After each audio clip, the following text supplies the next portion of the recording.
Welcome back, ladies and gentlemen, to a brand new ranking video. And the last video for me in 2022 is time to stop and rank my top 10 favorite movies of the year. If you're new to the channel, please subscribe, ring the bell. We just got hit over 130 subscribers. Let's keep going up to 140. I do movie reviews, TV show reviews, movie rankings, and a box office breakdown show every single week. So please subscribe, ring the bell. Comment down below, what is your top 10 favorite movies of the year? Or movies that I put on this list that you don't even like or should be higher on the list. I respond to every single comment, so please comment down below. Also, please like the video, the thumbs up button. That's how you support this channel as well. Before we get into this, let's just let you know I've already done two other ranking videos for the year. 2 days ago, I did my top 10 worst films of the year. And because I really love so many movies this year, I did a top 20 list. So yesterday, there's a video out on my top 20 through 11 movies of the year. This will be top 10, so I'm not going to spoil that other list. If you want to check out that list, I'll leave a video for that at the end of this video for both of those videos, my worst and top 20 to 11. But now we're going to get into the top 10 of the year. Great year for film. I've already done full movie reviews for basically all of these movies in my playlist of movie reviews. So please click that at the end of the video if you want to check out my full 8 to 10 minute breakdowns on those movies. So no spoilers, by the way, for any of these movies, just in case you haven't seen it. Let's get into number 10. So number 10 movie for me on the year is The Black Phone. I think it's a very great horror film. It's not the prototypical horror film. It's more of a psychological kind of thriller from Scott Derrickson, who did this after, being taken off of Doctor Strange 2 and went back to his roots, a very low budget horror film. Obviously, the focus, of course, is all the attention goes to the grabber played by Ethan Hawke, who is definitely one of the most terrifying characters of the year. But the movie comes down to Mason Thames, Finney, who plays Finney, the main kid who gets kidnapped, who is fabulous in the film, as well as scene-stealing Madeline McGraw as Finney's sister, Gwen. They really carry in a lot of the emotion of the film. There's a deep relationship with Jeremy Davies' character, who's Terrence, who is Finney and Gwen's father, who can see it kind of abusive, but there's kind of a backstory to an understanding of his character. But when it gets down to Ethan Hawke and Mason Thames, the movie absolutely works. Ethan Hawke is fabulous in the movie. There's tension. Yes, there's not jump scares, but there's tension. It's a great idea when, Finney starts using the phone. So if you still have not checked out The Black Phone, I would. It's on Peacock as of now. Another film that's on Peacock from Universal is number 9. And that's a film that I feel like I like this movie a lot more than most people, because obviously it's in my top 10 of the year, and that is Nope. This is a movie that I loved. I loved all 3 of Jordan Peele's films, and I feel like people are kind of not as thrilled with these last 2 films because they're just not Get Out. And I feel that's very unfair to Jordan Peele. Again, no director really in the history has come out with that special masterpiece of a first film. And now his last 2 films, Us and Nope, have really been compared to Get Out. I don't think they're unfair. I think they're 3 totally different films from a direction point of view. I do think this is Peele's strongest, most confident direction of his first 3 films, using the IMAX cameras. I did see this in IMAX, and it's really effective, not just for obviously the large scale with the attacks and all those things, but you thinking, oh, is this cloud moving? Is this cloud not moving? What's that in the sky?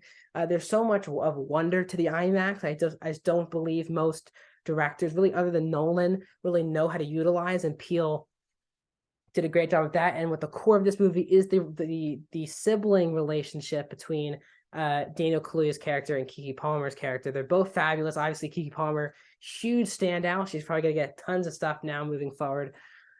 Following this movie, and a very reserved performance. I know that she obviously deservedly so gets the most attention, but Kaluuya being this very reserved, quiet performance actually adds a lot to the movie and balances out the very charismatic and talky Keke Palmer with a very reserved, quiet brother. And I think that relationship really carries you through. The horrifying effects of what the thing actually is that's coming to take these people, when you see these people getting killed by this thing, it is horrifying to look at. I really did love this movie, and there's a lot of great stuff about race, poverty, all these different elements as well added into Peele's film as well. We get to number 8, we get The Menu. This is one of the freshest movies of the year, which is a story that just doesn't feel like anything's like it so far this year. Anya Taylor-Joy's character and Nicholas Holt's character, they go to this place where it's a whole menu and they all have a special, unique meaning, and Ray Fiennes is the chef. And this is a very much a dark comedy, which is my favorite type of humor. I love dark comedies done right. And this is a dark comedy done very right. Adam McKay, I think, is a producer on this film. And it comes down to obviously these two performances, but the script is so good. And now, yes, you don't care about every single person who's eating at this establishment, but when it comes down to Anya Taylor-Joy, especially Nicholas Hoult, Hong Chow, by the way, is excellent in this movie as well. She's having a great couple of years. But Ray Fiennes is some of the best casting I've seen in a movie all year long as this chef who has some evilness to him. And Ray Fiennes oozes that good guy kind of charisma, and then he can switch on a dime to being dark very quickly. And Ray Fiennes does a great job of that. And Anya Taylor-Joy, very similar role to her other roles, but she's also very fabulous in the film. And just an idea that was funny, really dark at times, but also hilarious at times. And I just love that balance in this movie. Here's number 7 now coming up, which is The Woman King. I'm so disappointed that this film is now up for debate if it should be getting into Best Picture or even Best Supporting Actress, which I'll get into in a second, or Best Director. This was one of the best made movies of the year. And one of the biggest crowd-pleasing movies of the year. If you went to my theater, I saw this movie sold out theater, and people were clapping like this was a superhero film. And it's such an uplifting, and I know the historical inaccuracies, but if you look at all these historical films, they all have major historical inaccuracies. I think people choose what to slander for historical inaccuracies and what to kind of move on. And for me, it's just all of them. Like, if you like a movie, you can't just, there's obviously a fair critique to be made that the historical inaccuracies, but this movie is so good, very well made. Viola Davis rightfully is looking to get another Oscar nomination for this performance. You can buy her perfectly as this badass who can kick a lot of people's ass. You have to buy her as the leader of this tribe of female warriors. You can buy her in so many different elements. And she's fabulous in the film, as is the other kind of co-lead, I think, of the movie, Thuso Mbedu, who's also fabulous. But for me, the best part of the movie is Lashana Lynch, who isn't getting any talks really about Best Supporting Actress. She absolutely deserves to be. She's an actress who needs to be getting booked a lot more for bigger things. Obviously, recent years Captain Marvel and the No Time to Die in this, but she's absolutely fantastic in the film. And her relationship with Nawi is one of the best aspects of the film. The action scenes are fantastic. One of the best choreographed action movie, I think, of the entire year. It can get serious, it can get action heavy, it can get emotional. There's a lot of fun things with The Woman King. I think it's a very uplifting film as well. Now, here's a film that I know a lot of people have not been liking. I'm just shocked by it. When I saw it in the theater, I loved it. Nothing's taken me off of this movie, and that is A24's Bodies, Bodies, Bodies. This is it didn't really, not a lot of people saw it in the theater, and it does seem to be pretty divisive, as it's very much a Gen Z type film, even though I think if people open up, it's more than just a Gen Z stereotypical caricature film. It becomes a murder mystery very quickly. And once it becomes a murder mystery, I think a lot of murder mysteries, what they don't do is that they don't really make everyone feel like they have a motive, or it's an obvious motive, or you feel like, that person's probably not the killer. At some point in this movie, you do believe that every single one of these kids is the killer at some point. They give you a new motive that's like, maybe this person is the killer. Maybe I wasn't thinking about this person earlier. Great ensemble. Amandla Stenberg, who I do believe is a star moving forward. She definitely carries this film, as she has. All these characters are very, very, very flawed, and that helps the movie a lot. There's not tons of people that you're just rooting for. You think you're rooting for a particular person, and then it flip-flops. And I think that's what makes this movie great, that they're not just these perfect, there's good people and there's clearly bad people. They're all flawed in their own ways, which really elevates the movie. Maria Bakalova also was excellent in the film, and her dynamic with Stenberg is excellent. A lot of good performances. Also, Pete Davidson's tons of fun in this movie, especially what happens to his character. The ending of this movie, in a good way, made my theater, including myself, bawling laugh. It was a hilarious, in a good way, ending. I think it's kind of dividing people. I love the ending to the movie, and it makes perfect sense for the people that are involved in this film. So I love this movie, and I wish more people did as well. But again, I'm not going to sell you on it, but I did really like this movie as well. Top 5 of the year. This movie I just actually saw, did not see in the theater, saw it on my on a plane on an airplane flight, and that is Everything Everywhere All at Once, which had all this build up. I didn't get when this came out. I was in a place where it wasn't playing for me. So then I finally got to watch it when it was, for free for me on an airplane. And I love this movie. This is the multiverse movie that everyone kind of wanted with Doctor Strange.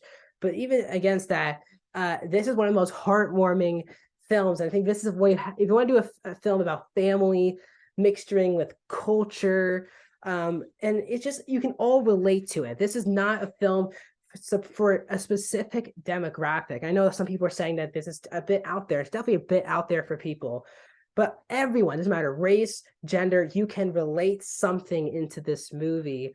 Obviously the multiverse and the action stuff is tons of fun, but it's the family that really gets you sucked in. 3 performances that I think do need to get nominated, which is obviously Michelle Yeoh, Stephanie Hsu, who isn't getting as much talked about as the other performances in the film, but she's one of the most complex and interesting aspects of the film. Don't want to spoil what happens with her character during this film. But when you learn things about Stephanie Hsu, who plays Joyce, the daughter of Waymond and Evelyn, she adds a whole other layer to the movie that I was not expecting on my first watch.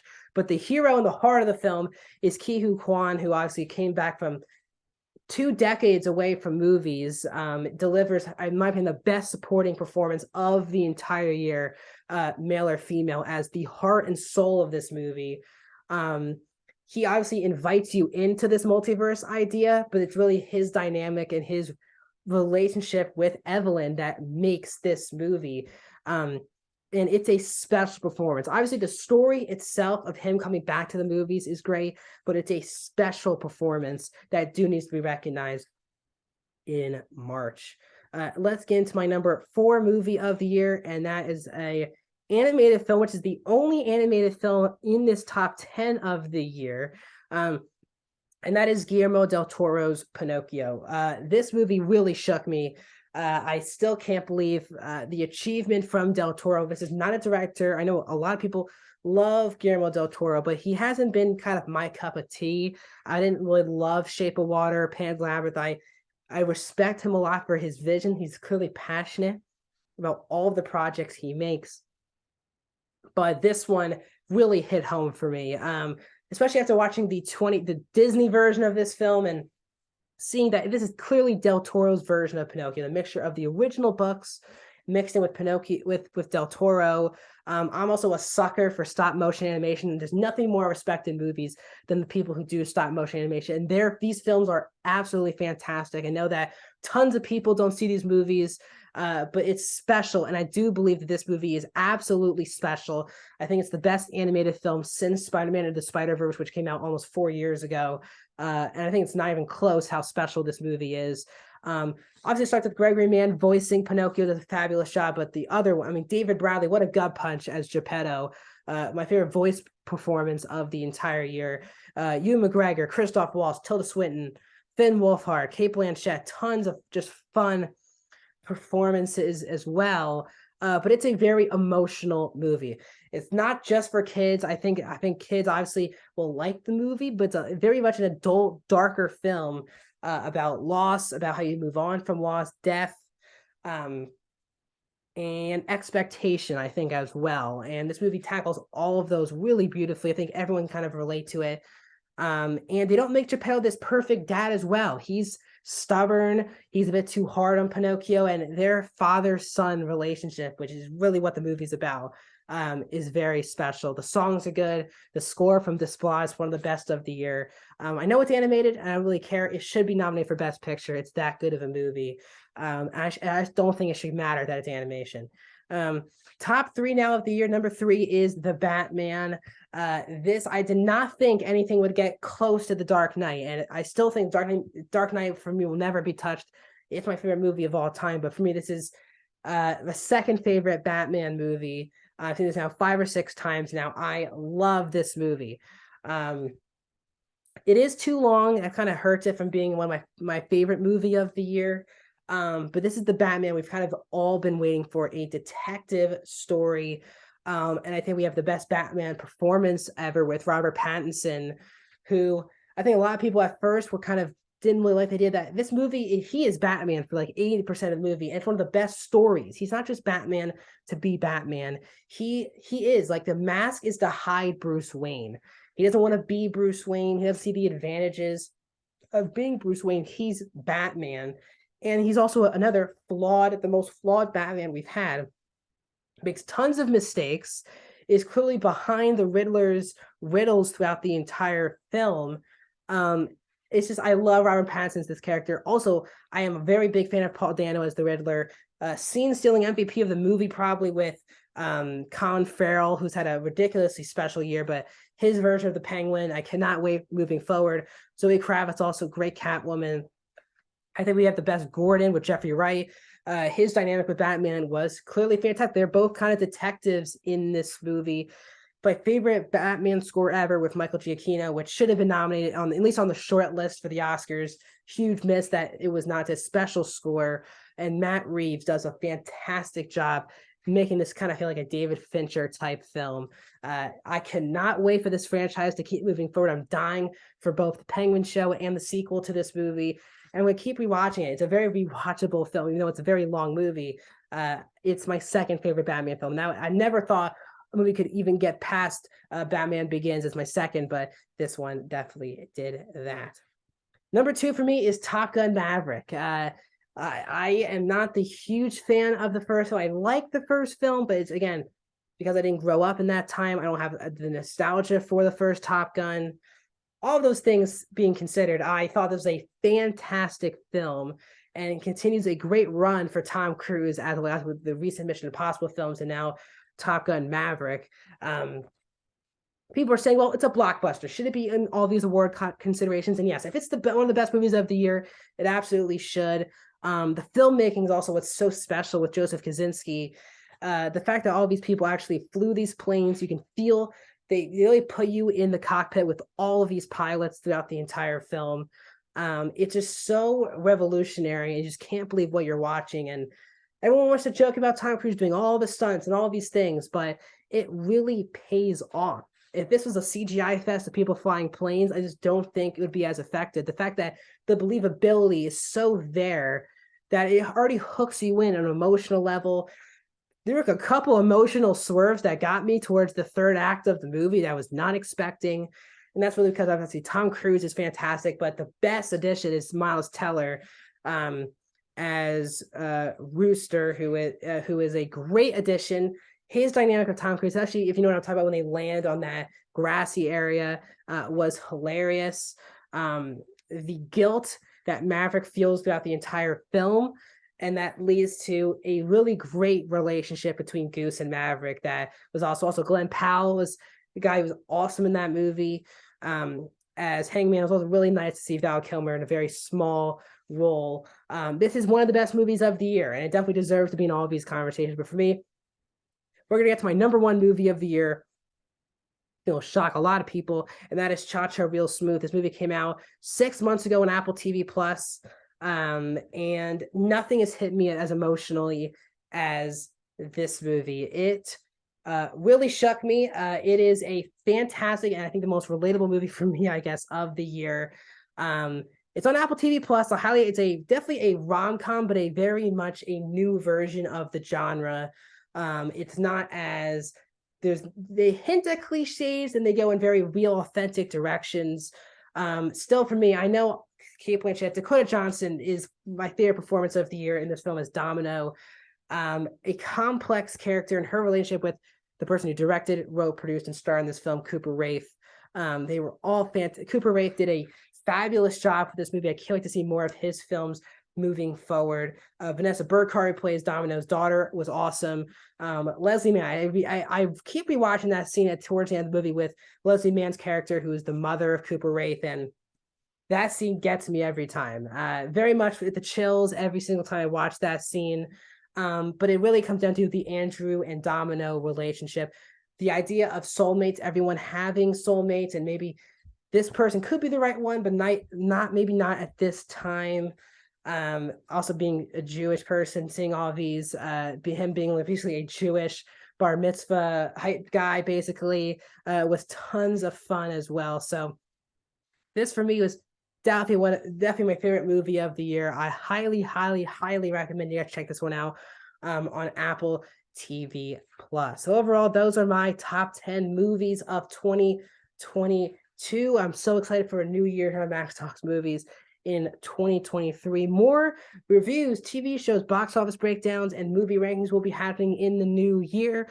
If you missed my top 20 through 11, that's also right here, as well as my top 10 worst movies of the year, including also my playlist of all my movie reviews I've done this year. My first review of the new year should be Megan, coming out a week from today. So stay tuned. More videos, including my box office breakdown show on Monday. I'll see you guys soon.